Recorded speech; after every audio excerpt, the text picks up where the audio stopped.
നമ്മളിപ്പോൾ ഒരു ആപ്പിൾ പിക്കിങ്ങിനാണ് വന്നിരിക്കുന്നത്. ഇത് വലിയൊരു ആപ്പിളിൻ്റെ ഒരു ഓർച്ചാർഡാണ്. അപ്പോൾ അതിൻ്റെ ഒരു ചെറിയൊരു വ്യൂ ആണ് ഇപ്പോൾ നമ്മൾ കണ്ടുകൊണ്ടിരിക്കുന്നത്. ഇപ്പം നമ്മളിപ്പോൾ പോയോണ്ടിരിക്കുന്നത് ഒരു ട്രാക്ടർ റൈഡാണ്. അപ്പോൾ നമുക്കിങ്ങനെ ഇത് ഈ ഫാം മൊത്തമായിട്ട് അവർ കാണിച്ചു തരും. കുറേ ആൾക്കാരൊക്കെ അവിടെ ഇവിടെയൊക്കെ നടക്കുന്നുണ്ട്. പിന്നെ ഞങ്ങളിന്ന് പോയൊരു ദിവസം എന്ന് പറയുകയാണെങ്കിൽ ഭയങ്കര ഒരു തണുപ്പൊക്കെ ഉള്ളൊരു ദിവസമാണ്.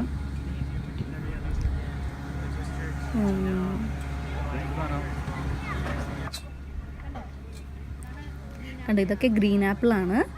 ഇപ്പോൾ ഈ നമ്മളിപ്പോൾ പോയിക്കൊണ്ടിരിക്കുന്ന വഴിയിൽ കാണുന്നത് മുഴുവൻ ഗ്രീൻ ആപ്പിളാണ്. നിറയെ ആപ്പിളൊക്കെ ഉണ്ട്.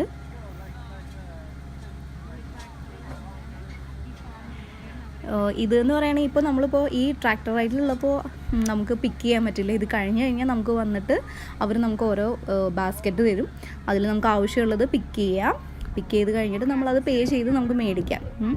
പിന്നെ അങ്ങ് ദൂരെ കാണുന്നില്ലേ, ആ ഒരു ചെറിയ അങ്ങനെ ഒരു ഷ്രബ് പോലെ കാണുന്നത് റാസ്ബെറിയാണ്. റാസ്ബെറി എന്ന് പറയുമ്പോൾ ഏതാണ് നമ്മുടെ ഒരു സ്ട്രോബെറിയുടെ ഒക്കെ പോലെ ഇരിക്കുന്ന ഒരു ഫ്രൂട്ടാണ്. റെഡ് കളറിൽ തന്നെ. അപ്പോൾ അതാണ് അങ്ങ് കാണുന്നത്.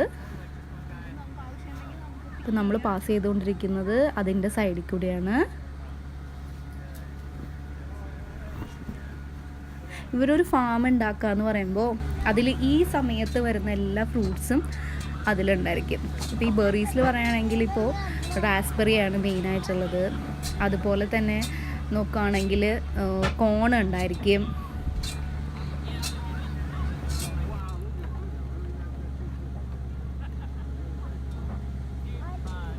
ഇതൊക്കെ എന്ന് പറയുകയാണെങ്കിൽ തുടങ്ങിയിട്ടേ ഉള്ളൂ. ചെറിയ ഒരു പുതിയതായിട്ട് ന്യൂ പ്ലാന്റേഷൻസാണ് ഇതൊക്കെ. എന്നാലും പക്ഷെ അതിലുണ്ട് കേട്ടോ, ചെറിയ ചെടിയാണെങ്കിലും എല്ലാത്തിലും ആപ്പിൾ കാണുന്നുണ്ട് ഇവിടെ. കണ്ടോ, എല്ലാവരും കണ്ടോ, ഓരോ ബാഗുകളുണ്ടോ, അതൊക്കെ ആപ്പിൾ പിക്ക് ചെയ്യാൻ വേണ്ടി നമുക്ക് കൊടുക്കുന്നതാണ് കേട്ടോ.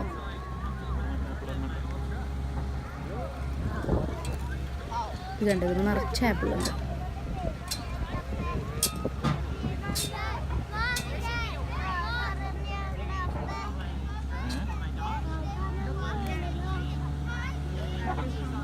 ഇത് ഒത്തിരി ദൂരമുണ്ട് കേട്ടോ. കുറേ ദൂരത്തേക്ക് ഈ ആപ്പിളിൻ്റെ പ്ലാന്റേഷനുണ്ട്. ഏക്കർ കണക്കിനാണ് സ്ഥലങ്ങൾ കിടക്കുന്നത്. നമുക്ക് എല്ലാ സ്ഥലമൊന്നും നടന്നു പോയി കണ്ട് തീർക്കാൻ പറ്റില്ല. ഇത് കണ്ടില്ല, ആപ്പിളൊന്നും ആൾക്ക് ആവശ്യമില്ലാത്ത പോലെ തല്ലി കൊഴിച്ചിട്ടിരിക്കുന്നത്.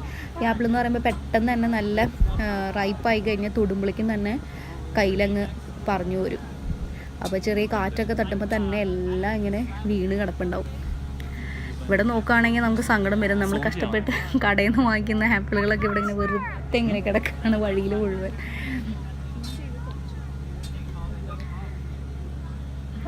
ഇവിടെ പിന്നെ ആപ്പിൾ മാത്രമല്ല പെയറും ഉണ്ട്. പക്ഷെ അത് വളരെ കുറവ് പ്ലാന്റ്സ് മാത്രമേ കണ്ടത് പുതിയ പ്ലാന്റുകളാണ് കേട്ടോ ആ സൈഡിൽ കണ്ടത്.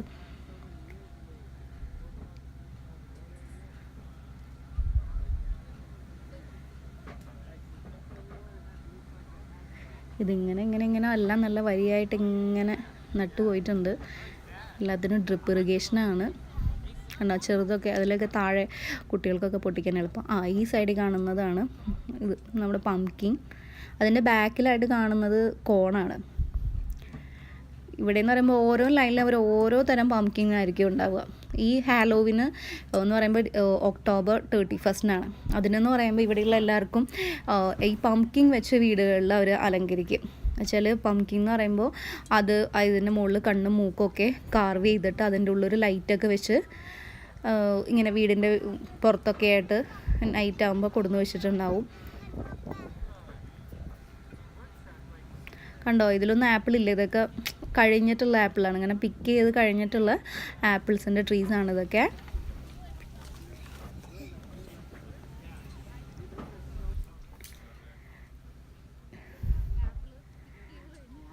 ഇതൊക്കെ കണ്ടോ, ഇതൊക്കെ ഫുൾ പിക്കിങ് കഴിഞ്ഞിട്ടുള്ള കുറേ ആപ്പിൾസാണ് ഇതൊക്കെ. കാരണം ഇത് വെച്ചാൽ ഒരു സൈഡിൽ നിന്ന് അവരിങ്ങനെ സ്റ്റാർട്ട് ചെയ്യും ഫസ്റ്റ്. നമ്മളെല്ലാ സ്ഥലത്തും നമുക്ക് ഫസ്റ്റ് പിക്ക് ചെയ്യാൻ പറ്റില്ല. അപ്പോൾ ഒരു സ്ഥലം കഴിഞ്ഞ് കഴിഞ്ഞാൽ പിന്നെ അവർ നെക്സ്റ്റ് സ്ഥലത്തേക്ക് നമ്മളെ വിടും പിക്ക് ചെയ്യാൻ വേണ്ടിയിട്ട്.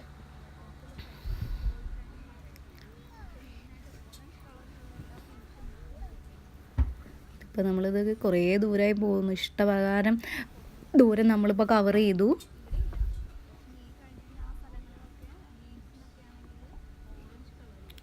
എക്സ്പെഷ്യലി ഈ ഒക്ടോബർ മന്ത് എന്ന് പറയുമ്പോൾ ആപ്പിള്, കോണ്, അതുപോലെ തന്നെ ഇത് പംകിൻ, ഇതിൻ്റെയൊക്കെ ഒരു സമയമാണ്. ഇത് കണ്ടോ, പലതരത്തിലുള്ള പംകിൻ ഉണ്ട്, വലുതും ചെറുതും വൈറ്റും ഒക്കെ ആയിട്ടുള്ളത്. അപ്പോൾ ഈ ഫെസ്റ്റിവൽ എന്ന് പറയുമ്പോൾ തന്നെ ഇതിനോടനുബന്ധിച്ച് തന്നെ ഒരു താങ്ക്സ് ഗിവിംഗ് എന്ന് പറഞ്ഞിട്ടൊരു ഒരു സെലിബ്രേഷനും കൂടെ ഉണ്ട് ഇവർക്ക്. ഇത് മുഴുവൻ ഒരു ഹാർവെസ്റ്റ് ഫെസ്റ്റിവലിൻ്റെ ടൈമാണ്. ഇത് കഴിഞ്ഞ് കഴിഞ്ഞാൽ പിന്നെ വിൻ്ററായി.